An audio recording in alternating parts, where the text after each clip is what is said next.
All right, hello everybody. KVUE Chief Meteorologist Hunter Williams here with a quick update on our forecast. We are tracking a low-end severe weather threat for Wednesday night into Thursday morning. This does not look like a situation where everybody is going to see stormy weather. In fact, it's possible we could make it through this without any severe warnings at all. However, there is at least that low-end risk that one or two storms could become strong to severe, hail, gusty winds, low-end threat for an isolated tornado, and then also keeping an eye out for maybe some minor flooding.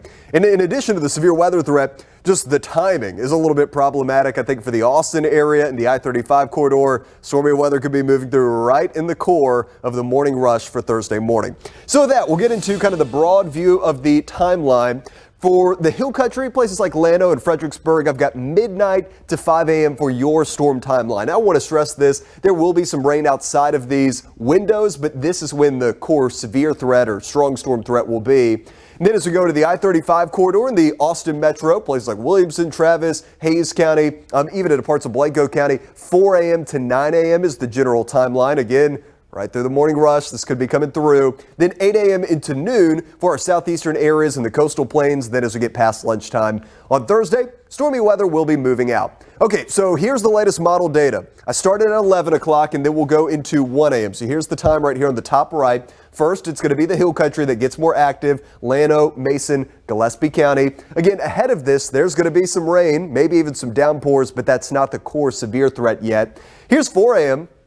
Model data says, hey, maybe initially this line of storms struggles to develop over parts of the hill country. We'll have to kind of nowcast that and see exactly how it plays out, but we'll keep going on our model. Here's 6 a.m. At that point, a more formidable line of storms started to take shape over Williamson County, into northwest Travis, into parts of Hayes County. And then here we go into 8 a.m. Again, just kind of think about your day, maybe allow some extra time, at least check in with our Daybreak crew and check in with the radar on the KVUE app before you head out the door, because 8 a.m., that's looking very stormy, even if it's not severe. Again, low-end severe threat, but even if it's not, heavy rain, thunder, lightning, that could just be a messy drive into work for a lot of folks. Here is about 10 a.m.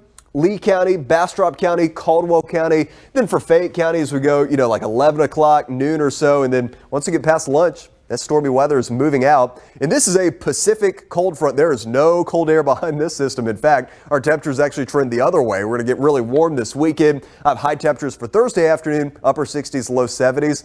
I'll give you a teaser. I actually have some highs in the 80s on our 7-day forecast.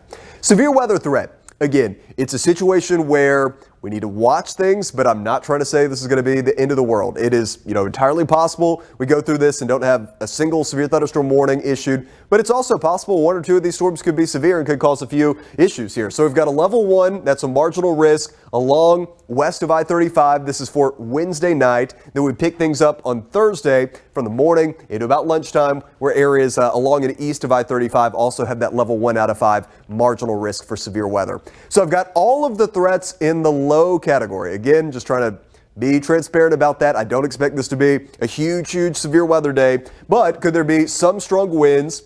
Low threat for that, low chance for large hail, very low but not zero chance for an isolated tornado, then also low risk for some minor flooding. That's kind of how I see the threats right now. This is the breakdown from the Storm Prediction Center. This is for Wednesday night.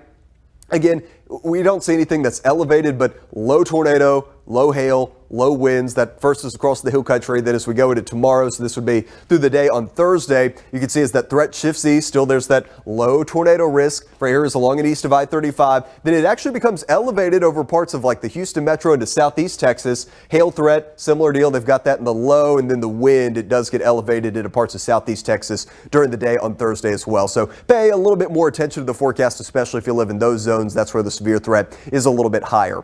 Rainfall potential. We've been talking about this for days, but there was a point last week where a lot of the models were printing out like 4, 5, 6 inches of widespread rain. Obviously, that is not the way that things have played out, but still, I think this is pretty good rain, which is coming in tonight into tomorrow morning.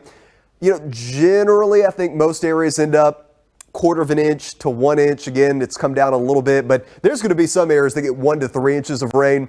I think it's very possible that could actually set up right over Austin in the I-35 corridor, and maybe some spots get a little bit more than that and they overachieve. That again is why we have at least a minor risk for some localized flooding, but in large part we need the rain here in our KVUE area. So in summary, we've got a severe storm risk overnight into Thursday morning. We do have a weather impact alert for that. Again, not trying to scare anybody or say that it's going to be the end of the world, but some stormy weather that could impact the commute. So it starts at midnight Wednesday night, goes through noon on Thursday, low end severe, low end flood risk.